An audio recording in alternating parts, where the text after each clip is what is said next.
are the HercastleGirls. Hello! We are your mindful mavens, spiritual and soulful sisters, and you are joining us for another weekly episode of It's All Connected by HercastleGirls. That is right, and you already know what to do. If you're already watching this video and you've been watching a couple of our videos already, just hit the subscribe button. We are trying to get to 1,000 subscribers, and with your help, we know we can do it. So hit that subscribe button. Also, leave us a comment down below because we love hearing from you, knowing how you're doing, making sure that our podcasts and our videos are really reaching to you in that special way. And don't forget to put on your notification bell so every time we upload something new, you'll get the notification that it's there. But this week, we're chatting with one of our very good friends, a friend that we've had since our days doing Fashion Week. Yes! Years and years ago. Oh, yeah. His name is Mr. Andy Jones. A very mindful, but business entrepreneurial conversation with us. He really did share a lot of gems that I think will be really beneficial to all of you as we have found it for us. Yeah. Without any more hesitation, let's get into it. Let's do it. Here we go. On today. Andy is a fashion designer who we got to know back in the day when... Back in the days of old. Right? The days of old. The days of old. Those good old days on those fashion Toronto streets where we were creating purely fashion content, and we got to know Andy through seeing his come up in Toronto, through FAT, which is Fashion Art Toronto, Fashion Week, and just seeing him being profiled through different publications, and really being a persona within the fashion industry in Toronto, which at the time, I guess maybe 6-7 years ago. About that. Yeah, it was when I was 12. Yes. When we were all 16. Well, me at least. I was only 16 back then. But, between schools and homework, we all got together. would get together at fashion shows and just really enjoy art in that form. Enjoying the art, enjoying the activity, and just seeing how creative the mind really is. Yes. We had 3 events in one night sometimes. That's just how it was. Yes, it was very, jam-packed. And this was before, before I started any sort of mindset practice. So I had a serious issue with FOMO. I think we all everyone did. Had an issue and we would miss out on anything. Yeah, we would literally, like Andy just said, 3 events a night, getting in the early weeks of the morning. Yes. and running off of sometimes just a cocktail. Yeah. There's no food, there's no time to eat. Very unhealthy lifestyle that we know we do not promote on this channel. No. You have been able to, throughout this entire thing, you've been able to really find a place to put your voice and still serve people. What inspired you? What got you here, Andy? Yeah. I think I will be doing this as long as I'm able to, God willing, healthy, capable to do it. I did take a hiatus for 2018 to 2020, right before the pandemic, because I needed to do some soul searching. And I feel like my era from 2010 to 2018, and the 10 years I was in Toronto from 2009 to 2019, I feel like everything and a lot happened to me really fast. It was fast. Yes. I had, been featured in magazines, but only living in Toronto for a couple months. And it was more about my personal style when I started out, and me as more of a socialite, right? There was an institution that I felt took advantage of me. And after that, Vanya with Fashion Art Toronto, she really opened her arms and really allowed me to have an experimental time at FAT. And I felt like, you know, she genuinely cares about, you know, her designers, and you know, she has something called like the FAT family. And I don't think I would have been able to evolve without FAT. I think what was important about that time was that I look at it now as like this huge like learning era of my life. Like that's when I thought I was gonna like, you know, really blow up. And I came to Toronto with this expectation of I'm gonna prove all my childhood bullies and inner demons wrong, and various members of my family, which wasn't a very healthy mindset. And I kept that mindset for probably about 8 years from the time I got there. It wasn't until 2019 that I kind of woke up out of it, and I was like, this isn't right. You know, this type of vindictive attitude and motivation, to be completely transparent with you, was what was motivating me because of my own inner demons. I had to acknowledge my motive wasn't right. I like to call it fire energy. It's almost like one of my psychics calls it salamander energy, because it's like a serpent, and it's like you get a big explosion at first, but then, you know, the decline of it is very ungratifying. And, you know, I had came to Toronto thinking it was going to give me all these things, right? Like I was entitled to all these things. I had to kind of like lose everything to really appreciate what I have. And it took my grandma to tell me that she needed help for me to come back home and recenter myself. Saboteur was I didn't set myself up for success. And I also, you know, love to spend money. So that was kind of like, I was like, $100 a yard silk? Okay, well, I'll just live off salad and ramen for a week, you know, because that's how it's designed. But I wasn't really like looking out for myself too. But like, I would say like, yeah, like to put it in a nutshell as much as I can. I would say I've come full circle from that. I respect your honesty. Yeah, the awareness piece, right? Which a lot of people, it takes a lot of healing to do that. Speaking of, you know, that process of healing, in your opinion, what is the greatest obstacle that stops people from doing that inner work and going to therapy or going to a light worker or going through a healing process? The comfort of the pain. Something your they don't want. There's comfort in the pain, right? Yeah. And for me, the comfort in my narrative was that, you know, oh, there's, you know, people that hurt me and I have to keep proving them wrong.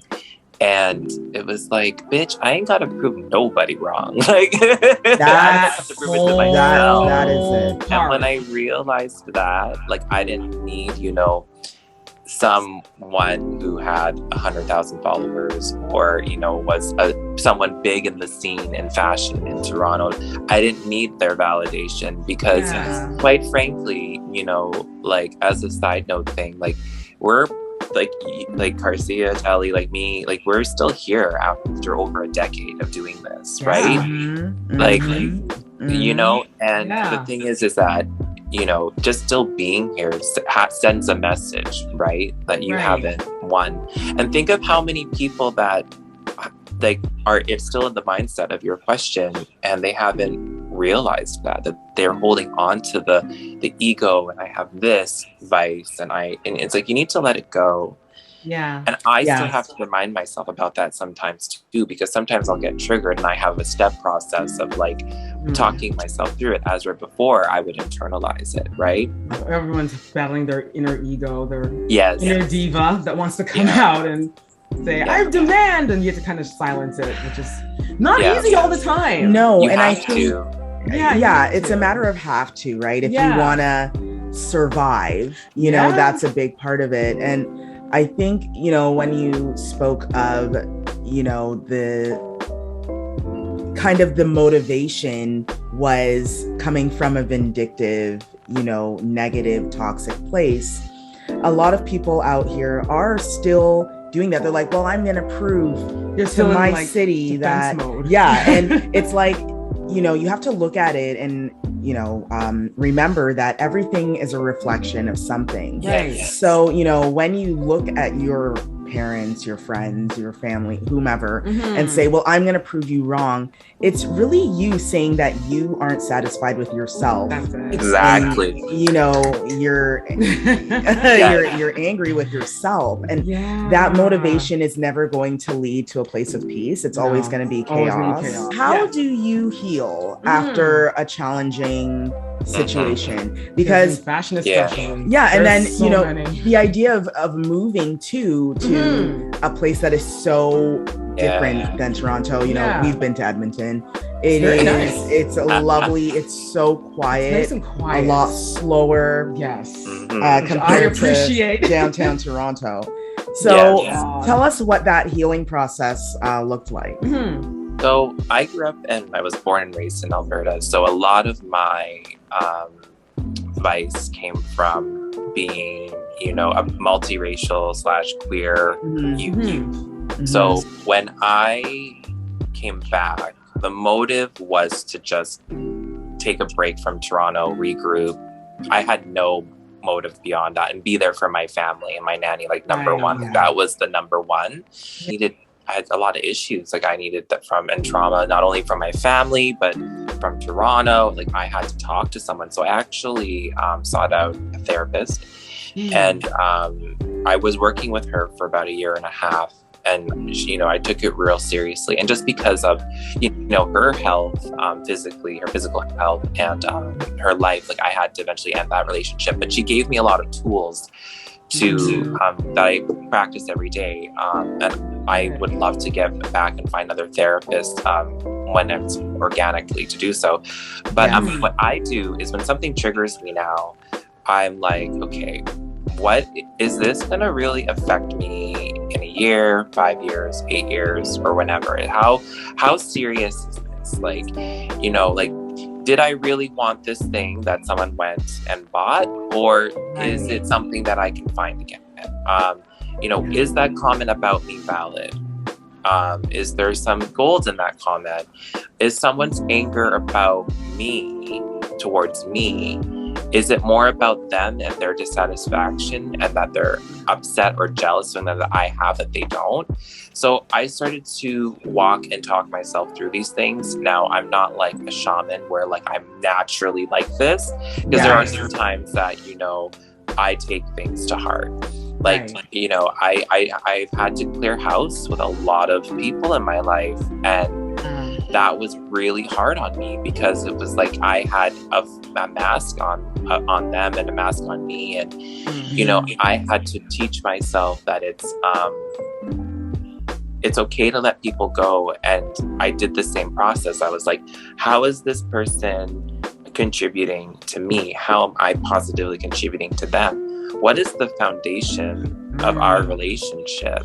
Is it built on impressions, likes, social media superficiality, or is it built on if you call me at 3 a.m., I'm gonna try and pick up the phone the way that you would do that for me. If I'm moving, you know, I'll help you move out of your apartment. Like the reciprocalness, I think, in relationships is very important to me. If I send you a text, will you respond to me in a timely manner, or are you going to respond to me in 2 to 3 weeks? You know, those are things that are very simple that I look for and that I walk through in all of my relationships and everything that I experience now. I'm like, what is the importance of this? And how is it going to impact me? I got really big into astrology as well. Like I'm really into my astrology. Like it's kind of crazy. Like you know what? Telly and I actually have an astrologist as well. So we get it. We got to talk after the show.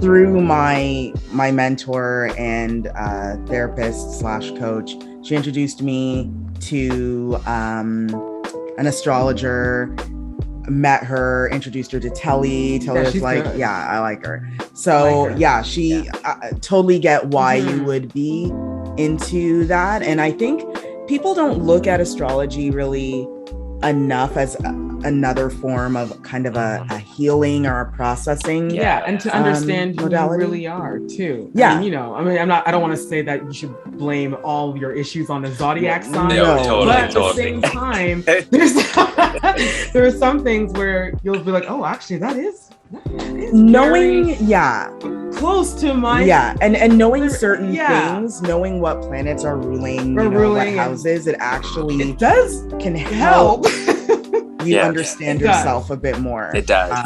Take a little bit more control of yourself and of your life. Yeah. So, like, real quick, my ascendant / rising is in Capricorn. Right? Like, come on. Mr. Andy Jones is a force, and we are very happy and privileged that he made the time to chat with us. He's such a caring, giving person, and you could see it in his face, you could hear it in his voice. He's real. He's a real one. He truly is, and he has all these gifts, of entrepreneurship, social media, and mindfulness, and his spiritual being. So we hope you found that conversation to be inspiring. And if you like conversations like those, subscribe. Join the family. Leave us a comment below. And ding. That notification bell. Thank you so much for joining us. You are all amazing. We'll see you next week. Take care, everyone. Bye.